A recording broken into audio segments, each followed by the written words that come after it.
have heard of these prescriptions: Claritin, Nexium, or Flonase. You probably have seen them on TV commercial ads for these certain medications.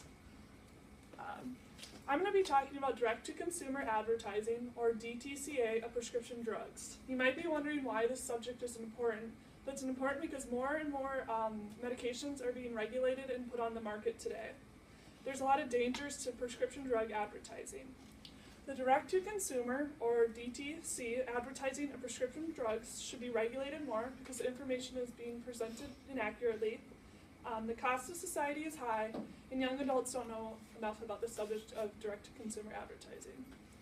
So first, I'm going to be talking about the history behind DTCA.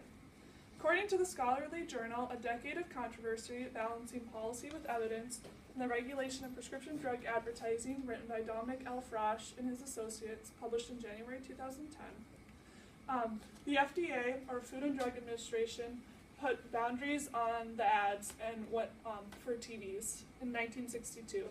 These boundaries were that they had to summarize the side effects and contradictions stated by Medline Plus Medical Encyclopedia. It's a specific situation in which a drug, procedure, or surgery should not be used because it may be harmful to the person. However, in 1997, the FDA lightened up the jurisdictions by allowing ads on the TV by having them say, like, they can refer consumers to a toll-free telephone number, a concurrent print ad, a website, or physicians. Because of this new gateway, a lot more drugs were advertised, which increased spending on the advertisements. In 2007, $4.9 billion were spent. A lot of advertisements switched to broadcast media, which was radios and TVs, and today a lot of them are on the internet as well. Now I'll be talking about the information being broadcasted. So as a general rule, most people think the ad should be at least of 8th grade literacy level. However, many of them don't follow that rule. They're hard to read and really not comprehensible. So here's a magazine of an ad in a People magazine. So first you're probably going to read the biggest text, and then you're going to read the next biggest text and down here. And that just talks about, like, the benefits of the medication. And then once you're done reading the generalized sum, you're probably going to switch or turn the next page because you got the generalized gist of it. However, and you don't want to read all this because there's a lot of words you don't understand.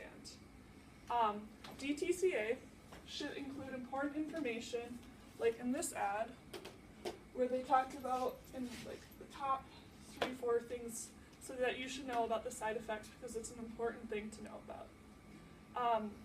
DTCA also educates people with medications, but however it creates anxiety and for the public about diseases that might not be real.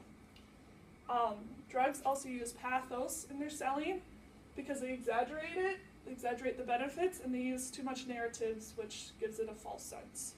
They also use emotional appeal, which creates an emotional bond with the ad. So now I'll be talking about the costs onto society. According to the scholarly journal, A Decade of Direct-to-Consumer Prescription Drug Advertising, written by Dr. Julie Donahue and her co-writers, published in 2007, these new ads increase healthcare costs. As more people went to the doctor to get this prescription drug, they saw advertised that the doctor would prescribe them this drug, which increased healthcare costs, and there's nothing to offset the balance between costs and benefits, which increased healthcare costs.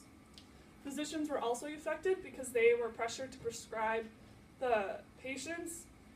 If patients went into the doctor, that wasted time because they might have not needed the drugs, and it just might have been unnecessary. So not only do the ads affect the consumer and the company making it, but also affects healthcare systems and doctors, which indirectly affect us. And now I will be talking about why our generation needs to know about direct-to-consumer advertising. The 18 and 24-year-old age group, awareness among young adults of direct-to-consumer prescription drug advertising is not as high as awareness among old consumers. This fact came from the scholarly journal, Awareness of and Attitudes Toward Direct-to-Consumer Prescription Drug Advertising Among Young Adults, published in 2014 and written by Neil Alperstein. So our generation doesn't know much about direct-to-consumer advertising because a lot of us don't use prescription drugs, at least not right now. We also don't understand a lot of the information, and And that's okay because when we're in elementary school, we're not really taught about drugs other than the bad stuff. So, however, the trend is decreasing. Almost 54% of our generation were uncertain whether the ads were a beneficial source of info. So although the trend is decreasing, more of our generation is becoming aware of the dangers. So next time you look at an ad, see if it's displaying the accurate source of information as well, not just for you, but for your kids and their kids. So today, I talked about the direct-to-consumer ads. I talked about the history behind it, the information being unreliable and false, the high costs onto society, and young adult awareness. The ads cause more harm than good overall. However, we should try to change these ads, not just for us, but for the future people of the United States.